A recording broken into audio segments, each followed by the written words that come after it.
सुप्रभात, good morning, नमस्कार, सत श्री अकाल और आदाब। दोस्तों, ये है आपका अपना प्रिय आरजे आदि कश्यप मुंबईचा माणूस और आपके लिए लेकर आया है आपका मन पसंद program positive karma. Episode number है 205।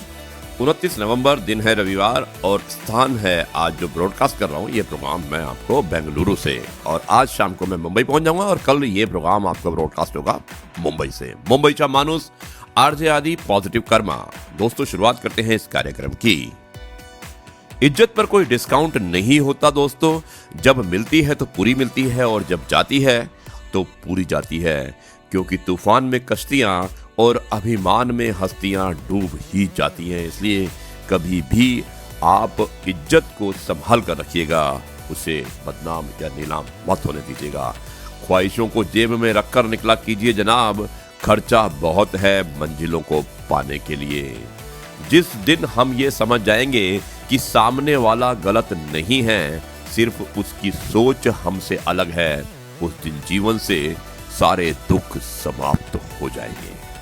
दोस्तों, बड़प्पन वो गुण है जो पद से नहीं संस्कारों से प्राप्त होता है। इसलिए संस्कारित रहिए, संस्कारों की तरफ ध्यान दीजिएगा और अपने परिवार में सबको अच्छे संस्कार दीजिएगा। नसीहत वो सच्चाई है जिसे हम कभी ध्यान से नहीं सुनते, और तारीफ वो धोखा है जिसे हम हमेशा ध्यान से सुनते हैं। तो हम उल्टा करते हैं, नसीहत को नहीं सुनते और तारीफ सुनना चाहते हैं। तो आप उल्टा कीजिएगा, आप नसीहत को ध्यान से सुनिएगा। जो आपको सलाह देते हैं लोग, उन्हें आप सीरियसली लीजिएगा, वो आपके फायदे में हो सकती है। और जो झूठी तारीफ करते हैं उनसे बचकर रहिएगा दोस्तों, क्योंकि 99% तारीफें झूठी ही होती हैं। सच्चे लोग बहुत कम होते हैं। दोस्तों, पहाड़ों पर बैठकर तप करना सरल है, पहाड़ों पर बैठकर तप करना सरल है, लेकिन परिवार में सबके बीच रहकर धीरज बनाए रखना कठिन है, और यही असली तप है। इसलिए परिवार के बीच में रहिए, सुरक्षित रहिए, सावधान रहिए, क्योंकि कोरोना एक बार फिर एग्रेसिव हो चुका है। If you see the moon, you see beauty of God. If you see the sun, you see power of God. And if you see the mirror, you see the best creation of God. Believe in yourself. Stay safe. दोस्तों, खुद की फिक्र अगर अक्सर केवल तनाव ही देती है, खुद की फिक्र अक्सर तनाव ही देती है, और दूसरों की फिक्र करके देखिए लगाव ही देती है। इसलिए दूसरों की फिक्र करेंगे तो आपको उनसे अफेक्शन होगा, लगाव होगा।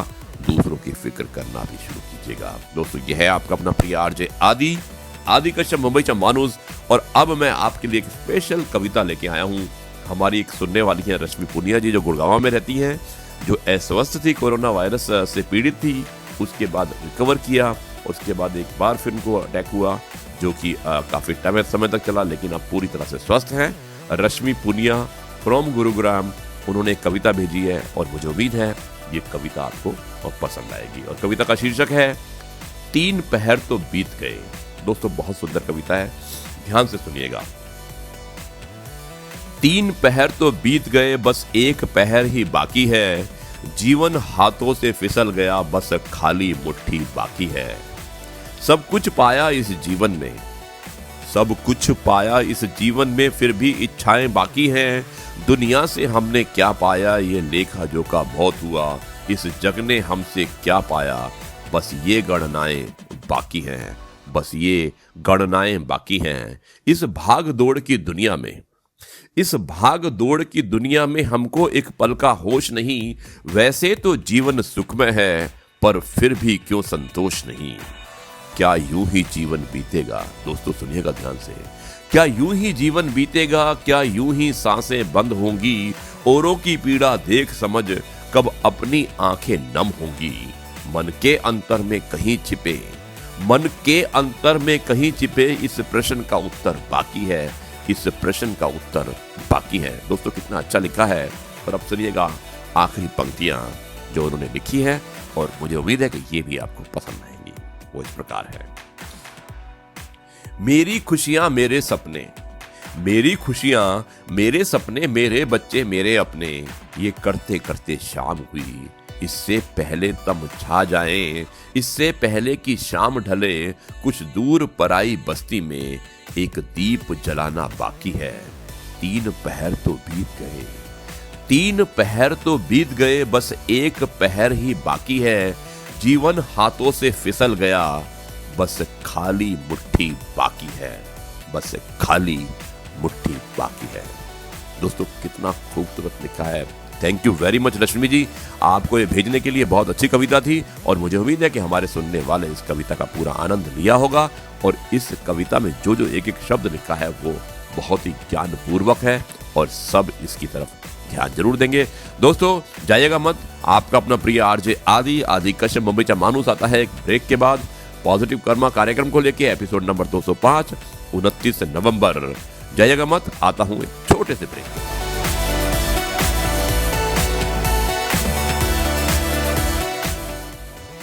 ये दोस्तों एक बार फिर आपका अपना प्रिय आरजे आदि कश्यप मुंबई मानुस और आपके लिए लेकर आया है आपका मनपसंद program positive karma episode number 205 29 नवंबर दिन रविवार। और जो प्रोग्राम है वो ब्रॉडकास्ट कर रहा हूं बेंगलुरु से। आरजे आदि विशेष कुछ अलग हो जाए में आज मैं आपको सुनाना चाहता हूं एक बहुत ही ज्ञान से प्रेरित कहानी। लेकिन उससे पहले कहना चाहता हूं कि कभी ढाल की तरह इस्तेमाल की जाती है औरत, कभी तलवार की तरह इस्तेमाल की जाती है औरत, कभी दीवार तो कभी जाल बनकर रिश्तों को बचाती रही है औरत, रिश्तों को बचाती रही है औरत। अर्चना जी ने लिखा था ये, जो हमें सुनती हैं अर्चना अरुण शर्मा जी, बहुत बहुत शुक्रिया। और दोस्तों अब मैं आपको सुनाना चाहता हूँ एक कहानी जो बहुत से ज्ञान से प्रेरित है, स्पिरिचुअल स्टोरी है और मुझे उम्मीद है कि ये आपको समझ में आएगी और अच्छी लगेगी। विवेक वर्मा फ्रॉम बुल्गारिया सोफिया से उन्होंने ये मुझे भेजी है और मैं आपके सामने प्रस्तुत कर रहा हूँ। विवेक जी धन्यवाद इस अच्छी सी कहानी को भेजने के लिए जो ज्ञान से प्रेरित है। दोस्तों इस कहानी का शीर्षक है ईश्वर को पाना है तो प्रकाश की साधना करनी चाहिए। दोस्तों शिष्य ने आत्मज्ञान का शिक्षण लिया और अपने गुरु के पास जाकर बोला कि एकांत में बैठकर आत्मचिंतन करने में जो आनंद है वो और कहीं नहीं है। हे गुरुवर, उच्च स्तरीय साधना हेतु मैं पहाड़ों जैसी शांति चाहता हूं। गुरु ने कहा, वत्स पहाड़ों का परमार्थ अनिश्चित है।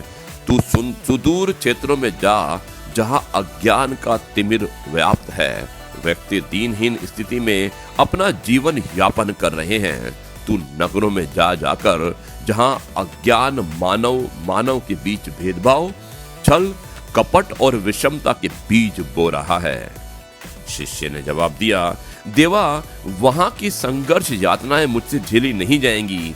वहां का कोलाहल क्रंदन मुझसे देखा नहीं जाएगा। मुझे तो हिमालय से दूर नहीं जाना है। गुरुदेव की आंखें छलछला उठी। उन्होंने कहा, शिष्य, जिस राष्ट्र के नागरिक नन्ही नन्ही संतानें भटक रही हैं और वहां के प्रबुद्ध व्यक्ति अपने अल्प कल्याण और आत्म कल्याण भर की स्वार्थ की बातें सोचे, यह अनैतिक है। ईश्वर को पाना है तो प्रकाश की साधना करो। जो अंधकार में भट गए हैं या भटक गए हैं उन्हें ज्ञान का प्रकाश दो। चारों ओर अर्जित संपदा बिखेर दो। दोस्तों ये सुनकर शिष्य चल पड़ा। अपना मोह तोड़कर, अपने मोह को त्याग कर और मानवता के देवदूत के रूप में अग्रमियों की टोली में सम्मिलित हो गया। दोस्तों ये थी आज की कहानी। जन कल्याण से बड़ा कोई कल्याण नहीं होता है। अगर आपको ज्ञान अर्जित है तो ज्ञान अपने पास रखने तक सीमित नहीं होता है। ज्ञान का प्रकाश आपको सबको फैलाना चाहिए और जो लोग अज्ञानी हैं उन तक उसकी पहुंचनी जरूरी है। मुझे उम्मीद है कि आपको इस कहानी, जो शिक्षापद कहानी भी थी, स्पिरिचुअल स्टोरी भी थी, आपको जरूर पसंद आई होगी। यह है आपका अपना आरजे आदि कश्यप मुंबई चा मानुस और आपके लिए लेकर आया था आपका मनपसंद प्रोग्राम पॉजिटिव कर्मा। मुझे उम्मीद है कि ये कहानी भी पसंद आई होगी और कल आपसे एक बार फिर मुलाकात करता है एक नई कहानी, नए किस्से, नई सोच के साथ। और तब तक के लिए मैं आपसे कहता हूँ नमस्कार, जय हिंद, वंदे मातरम, भारत माता की जय, भारत